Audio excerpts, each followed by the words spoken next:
पेशा कानून सबसे पहले सांसद में 24 जनवरी 1996 को बना था केंद्र सरकार के द्वारा। इस पेशा कानून का नियमावली जो है, ग्राम सभा को सशक्त करना, ग्राम सभा को अधिकार देना, ग्राम सभा के अंदर क्या क्या अधिकार आता है, उसका सीमांकन क्षेत्र में क्या क्या अधिकार हम लोग को बनता है, मौलिक रूप से हमें क्या क्या अधिकार सरकार के द्वारा और अपना ग्राम सभा का सशक्तिकरण करके हम लोग क्या क्या अधिकार अपने से ले सकते हैं, इसका मूल उद्देश्य यही है। और इस पेशा कानून का राज्य सरकार के द्वारा 2 जनवरी 2026 को लागू किया गया।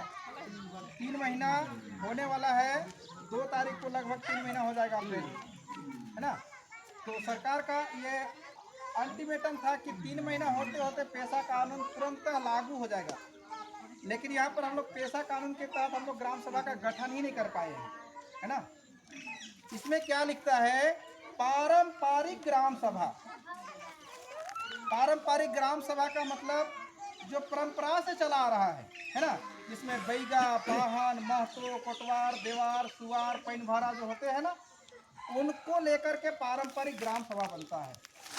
और इनकी अध्यक्षता कौन करेगा, महतो की अध्यक्षता में होगा। महतो जो पद होगा वही पारंपरिक ग्राम सभा का अध्यक्ष होंगे। उसके साथ पूजा करने के लिए पाहन, बैगा जो होते हैं वो पूजा का संपन्न कराएंगे। उसके साथ होगा पैनभारा, देवार, सुवार, है ना, कोटवार, ये सब पद आता है।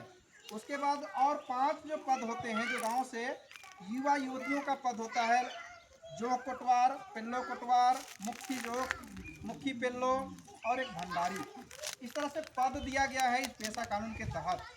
इस पेशा कानून का जब ट्रेनिंग हो रहा था झारखंड सरकार के द्वारा, उस ट्रेनिंग में मैं गया था। मास्टर ट्रेनर के रूप में मैं झारखंड सरकार की ओर से मुझे एक सर्टिफिकेट दिया गया है। ये पेशा कानून को ट्रेनिंग गांव में जा कर के देना है। और सबसे पहला ट्रेनिंग के श्रेणी में आता है डीसी को भी हम ही लोग ट्रेनिंग देंगे, बीडीओ को, सीईओ को, दरोगा को, एसपी को, जितना भी सरकारी पद में बड़े बड़े लोग हैं उन लोग को भी हम लोग ट्रेनिंग देंगे। उसके बाद मुखिया, वार्ड, उसके बाद ग्राम सभा। तो ग्राम सभा में पारंपरिक व्यवस्था को हम लोग को सुचारू रूप से लाना है। जैसे पहले हम लोग का कुछ गांव में दूसरा गांव का बैगा भी आकर के पूजा कराता था, लेकिन अब जो है सीमांकन बना दिया कि अपने गांव का लोग ही सारे पद में रहेंगे। अपने गांव का सीमांकन के अंदर जितना सीमांकन होता है उसमें टोटल अधिकार ग्राम सभा का होगा, जिसमें बालू, पत्थर, ईटा, छड़ी, जितना गोन खनिज होता है ना, उसका टैक्स ग्राम सभा में जमा होगा। उसके साथ वन उपज में तेंदू पत्ता, मोहलाइन पत्ता, जो भी पत्ता हम लोग जंगल से लाते हैं तोड़ करके, तो जितना भी उत्पादन होता है जंगल में, महुआ, करंज, जो भी फलदार वृक्ष है, उसका एमएसपी मूल्य ग्राम सभा तय करेगा और उसको बेचने के लिए निर्धारित मूल्य तय करेगा ग्राम सभा। कैसे बेचना है, और अगर बाहरी ठेकेदारी आता है कोई ठेकेदारी करने के लिए, तो बिना ग्राम सभा का परमिशन के कोई भी ठेकेदारी गांव में नहीं कर सकता है। ये अधिकार है। उसके साथ में वन अधिनियम के तहत वन पट्टा लेने का भी अधिकार दिया हुआ है। यानी जिसका 18 साल उम्र हो गया है उनका वन पट्टा लेने का अधिकार वन अधिनियम 2014 के तहत भी ग्राम सभा को दिया गया है। तो ये तमाम शक्ति जो है हमारे ग्राम सभा में आज पेशा कानून के माध्यम से आया है। और इसके लिए 16,085 ग्राम सभा है झारखंड। 15 गो जिला है, 15 गो जिला में 16,085 ग्राम सभा है और 16,085 ग्राम सभा में इस तरह का व्यवस्था लागू होगा। और फौजदारी मामला है, दीवानी मामला है। फौजदारी मतलब जो लड़ाई झगड़ा से संबंधित, दीवानी मतलब जमीन जगह से संबंधित, है ना। तो सभी गांव का सीमांकन हो रहा है। दूसरा गांव के सीमांकन में जाएंगे तो अब दूसरा गांव आपको रोकेगा, महुआ बिछने के लिए भी रोकेगा, लकड़ी लाने के लिए भी रोकेगा, बांस लाने के लिए भी रोकेगा, उसको टैक्स देना होगा, है ना। दूसरा ग्राम सभा अपना सीमांकन में रोकेगा सभी चीज के लिए, क्योंकि वन से संबंधित अधिकार ग्राम सभा का सीमांकन क्षेत्र में है। जमीन से संबंधित जितना गोल खनिज जितना आता है उससे संबंधित ग्राम सभा का अधिकार है ना। तो हर ग्राम सभा में ये गठन हो रहा है पारंपरिक ग्राम सभा, जिसमें जितना सीमांकन क्षेत्र आते हैं सीमांचल क्षेत्र में अपना जो भी उस ग्राम सभा का संपत्ति है उसका उपयोग ग्राम सभा को करना है। उसके साथ में बाजार का नियंत्रण भी ग्राम सभा को करना है। बाजार में जो भी सामग्रियां लोग आते हैं खरीदारी करने के लिए उन लोग के लिए भी एक टैक्स निर्धारित होगा जो ग्राम सभा को टैक्स देना पड़ेगा। एक 100 बनिया जो दुकान करते हैं उनके लिए भी टैक्स निर्धारित होगा, ग्राम सभा तय करेगा किसको कितना टैक्स देना होगा, है ना।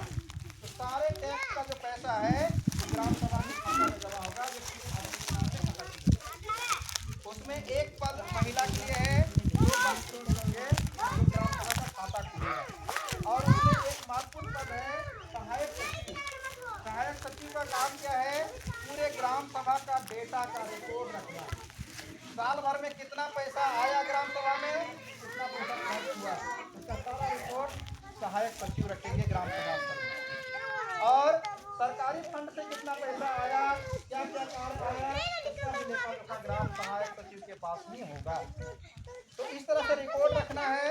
और बिना ग्राम सभा के आदेश के कोई भी लोग ग्राम सभा के अंदर किसी भी संस्था से संबंधित या किसी दुकान दौरी या बिजनेस व्यापार के मकसद से गांव में नहीं घुस सकता है।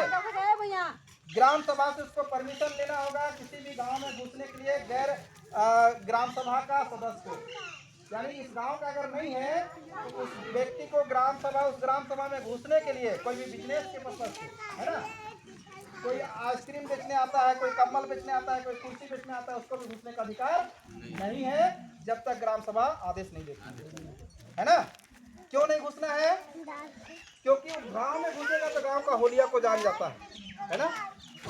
आज हम लोग का गांव में जो है गैर आदिवासी लोग कैसे बसा है, कोई दुकानदारी करता आया, कोई बिजनेस करता आया, कोई कपड़ा बेचते आया, जहाँ खाली जगह दिखा वहाँ पर बाके बस गया, है ना।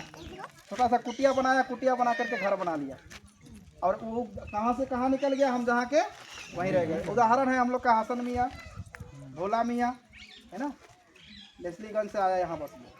तो इसीलिए ग्राम सभा में बेगर ग्राम सभा का आदेश का कोई भी व्यापारी घुस नहीं सकता है। ये अनुच्छेद भारत का संविधान का 19 का 5(6) में कहता है ना। किसी को बिना परमिशन के घुसना नहीं है। अगर वो व्यापारी करने आ रहा है उसको ग्राम सभा आदेश देगा कि तुम अखड़ा में दुकान लगाओ, जिसको जो खरीदना है यहाँ आकर के खरीदेगा, डुगडुगी बजेगा, है ना, जिसको जो सामान खरीदना है खरीदेगा, लेकिन टैक्स उसको भी देना पड़ेगा यहाँ आने के लिए, है ना। ये सारा प्रावधान पेशा कानून में दिया गया है। तो हम लोग को जागना होगा ये अधिकार को लेने के लिए, है ना। तो ये सभी अधिकार जो है कि पेशा कानून में वर्णित किया गया है, लिखा गया है, उसको अब हम पे डिपेंड करता है कि हम इसको कैसे ले और हम अपने ग्राम सभा को कैसे सशक्त बनाए। और जो हम अपने लाभ से वंचित होते हैं, यहाँ पर बिचौलिया ठेकेदार के लिए कोई जगह नहीं। जो भी काम कराएगा ग्राम सभा का निर्णय से होगा।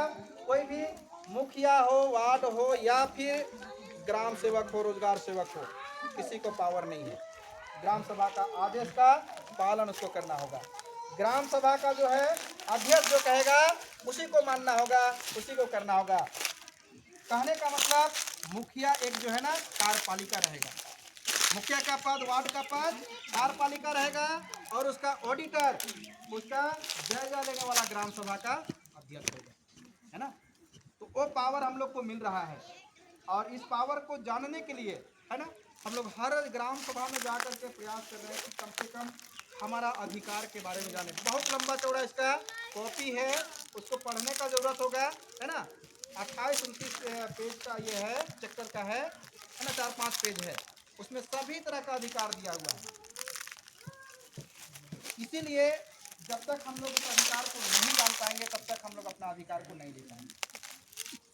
अभी इससे पहले क्या होता था, मनरेगा, नरेगा जैसा योजना में ग्राम सभा में लीपा पोती होता था, पैसा निकल जाता था। लेकिन अभी क्या होगा, ग्राम सभा में रेकर्ड रहेगा कि किसका खाता में किसका पैसा जा रहा है, कौन सा विभाग का पैसा जा रहा है, ग्राम सभा के पास उसका रेकर्ड रहेगा। कौन कितना काम किया, किसका खाता में कितना पैसा गया, उसका ऑडिट ग्राम सभा को। तो सरकार इस तरह की व्यवस्था हमारे लिए दे रही है, और अगर हम इस पे नहीं ले तो क्या सरकार का कसूर है? तो हमें जागरूक करने के लिए सरकार एक अभियान चलाया है, और ये दादा लोग जो ये बहन लोग जो प्रयास कर रही है कि हर ग्राम सभा को इस तरह से गठन करके तमाम अधिकार जो मिला है उसके बारे में बताने का प्रयास कर रहे हैं, है ना। तो बहुत सारा चीज़ है इस कानून के अंदर में, और पढ़े लिखे भाई बहन लोग को मैं चाहूँगा बताना चाहूँगा कि उसको पढ़ने का जरूरत है। आज हम लोग पढ़े तब दूसरों को बता पा रहे हैं, है ना। और हम लोग को जानकारी दिया गया उस माध्यम से, और कुछ अपने से पढ़ करके जो हासिल किए। आज समस्या कहाँ कहाँ आएगा आने वाला दिन में, परिस्थिति क्या आने वाला है। वन विभाग की जो योजना है ना, मैं बता दूं स्पष्ट, जंगल को कब्जा कर ले। कल ऐसा दिन आएगा आपको बैल बकरी चराने के लिए जंगल में नहीं घुसने देगा वन विभाग, है ना। वो दिन आने वाला है। बांस काट लकड़ी घर बनाने के लिए नहीं लाने देगा वन विभाग, वो दिन आने वाला है ना। तो इसके पीछे क्या है, मैं ट्रेनिंग में था उसी समय सवाल किया था। जमीन दो तरह का मालिक होते हैं, एक व्यक्तिगत एक सामूहिक। सामूहिक जमीन क्या है, जैसे हम लोग का सरना मसना अखड़ा है ना, उसके लिए उपयोग करते हैं। और साथ में काम करने वाला के लिए एक जमीन दिया जाता है जिसको बैगई कहते हैं ना, बैगई खेत, हाँ पुजारी खेत, उन लोग के लिए काम करने के लिए जमीन अलग से दिया जाता है। उसके साथ में व्यक्तिगत जमीन जो होता है जिसको हम लोग खतियानी बोलते हैं, 32 का खतियान, पीढ़ी दर पीढ़ी उसका भोग करते हैं, है ना। लेकिन वन विभाग के पास कहाँ से जमीन चला गया,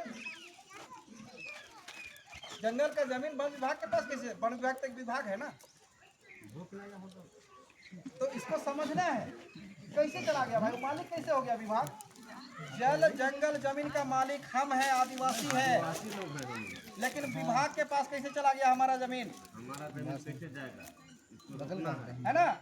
इसी के लिए आंदोलन किया था बिरसा मुंडा, इसी के लिए आंदोलन किया था वीर बुद्धू भगत, इसी के लिए आंदोलन किया था तिलका मांझी, इसी के लिए आंदोलन किया था चांद भैरव, है ना, सिद्धू कान्हू। इसी जमीन जंगल को बचाने उसके एवज में सरकार को कानून बनाना पड़ा। बिल कैंसन रूल 1833 में बना था, कोल्हन क्षेत्र में बुद्धवीर का आंदोलन हुआ था, लड़का आंदोलन के नाम से जाना जाता है। उसके बाद संथाल प्रागना में 1855-54-55 में आंदोलन हुआ था सिद्धू कान्हू के नेतृत्व में, जहाँ 30,000 आदिवासी को कत्लेआम मारा गया था। वहाँ पर स्पेटी एक्ट कानून बना। उसके बाद हम लोग का छोटा नागपुर क्षेत्र में 1894 में ईस्ट इंडिया कंपनी के द्वारा वन अधिनियम और भूमि अधिग्रहण जैसा बिल लाया था। वन अधिनियम क्यों, जंगल का लकड़ी और बांस को काट करके वो बेचने के लिए ले जाता था। याद होगा आप लोग को, जो बुजुर्ग लोग होंगे, है ना, बांस और काट कटाता था ना जंगल में, तो वन अधिनियम के तहत बांस और काट कटाया जाता था। और उसको डिपो बनाने के लिए वन विभाग के द्वारा भूमि अधिग्रहण बिल लाया गया। डिपो, यहाँ पर याद होगा डिपो है ना, यहाँ पर था डिपो, आज भी उसको बोलता है, बिहार सरकार का बोर्ड गाड़ा हुआ था वहाँ, वही डिपो बना हुआ था। जो जंगल से बांस और काट कराएगा उसको डिपो में जमा करेगा, वहाँ से गाड़ी में लोड करेगा और ले जाके बेचेगा। हमारा अधिकार को हनन करने के काम है ना। उसके लिए उलगुलान क्या हुआ, बिरसा उलगुलान छुट्टी से शुरू होता है कि जल जंगल जमीन हमारा है, हम जंगल से कुछ भी संपत्ति आपको नहीं लेने देंगे, ना हम जमीन का टैक्स देंगे, है ना। उसी समय सेंटी एक्ट कानून बना था, 1897 से शुरू हुआ था। ऐसे तमाम कानून बना है हमारा जल जंगल जमीन को बचाने के लिए, लेकिन आज भी हमारा जल जंगल जमीन उठा रहा है, इसके लिए जागरूक होना है। उसके बाद वन अधिनियम का बना 1927 में आया वन अधिनियम, और उसके तहत जो है वन भूमि पर जो है ना वन विभाग का कब्जा। तो इसके लिए हम लोग को जागना होगा यार, जंगल को बचाने के लिए, जमीन को बचाने के लिए, जल को बचाने के लिए, है ना। बहुत सारा कानून है, लेकिन समय और भी जगह देना है, और अब मेरे पास भी समय नहीं है। अभी मैं स्कूल से तुरंत जस्ट आ ही रहा हूँ, वहाँ राशन वगैरह आज लोहरदगा से आया, राशन रिसीव करने के बाद मैं तुरंत यहाँ आ रहा हूँ। अभी और एक आध जगह करके फिर मुझे जसपुर का प्रोग्राम में जाना है कल, छत्तीसगढ़, है ना। तो इस तरह से समय नहीं मिल पाता है, उसके बावजूद मैं प्रयास करता हूँ कि गाँव भर को मैं ठीक ठाक करूँ, है ना। कल से मेरा लगातार 3-4 दिन लगातार प्रोग्राम है। कल जसपुर है, परसों दिन इधर कोटाम जतरा, नरसों को फिर मनहनिया बकुरिया में प्रोग्राम है। उसके बाद फिर और एक दूसरे का फिर प्रोग्राम है, रोज प्रोग्राम में घूमते रहते हैं। लेकिन भी प्रयास करते हैं कि जो भी समय मेरे पास बचता है, हम अपना जानकारी को अपने गांव के लोगों तक पहुंचाएं, ताकि हमारा गांव हम जागरूक हो सके और हम अपने हक अधिकार को ले सकें, है ना। इसके लिए प्रयास होता है। और इसको जानने के लिए हम लोग को जो युवा साथी लोग जो पढ़े लिखे हैं, आप लोग से मैं निवेदन करूंगा इस नियमावली को जरूर पढ़िएगा। और जिनके पास अगर नहीं है नियमावली, मेरे पास PDF में है, मैं मोबाइल में भेज दूंगा, निकला करके आप लोग जरूर गांव में पढ़िएगा। और जितना अधिकार में दिया गया है लिखा हुआ है इसको जरूर पढ़ के बताइएगा। ग्राम सभा के जब बैठक होगी, हर महीना होना है ना, तो हर महीना उसको पढ़ करके सुनाइएगा क्या क्या अधिकार उसमें मिला हुआ है। एक एक कॉपी निकला लेना है सभी, है ना, जो भी पढ़े लिखे लोग हैं वो लोग, और ग्राम सभा में उसको बताना है क्या। तो ज़्यादा बात करने का समय नहीं है। और एक दो जगह भी यहाँ कबरी, चिरैया, चापी, महुआ डाबराज करना था, लेकिन अभी सीमे में हम लोग लटके हुए हैं और बाकी गांव को भी देखना है। ठीक है, तो इसलिए ज़्यादा नहीं बोलूँगा मैं, इतना ही बोल करके अपना बात को यहीं पर अंत करता हूँ। सबको मेरा ओर से जोहार, जय हिंद।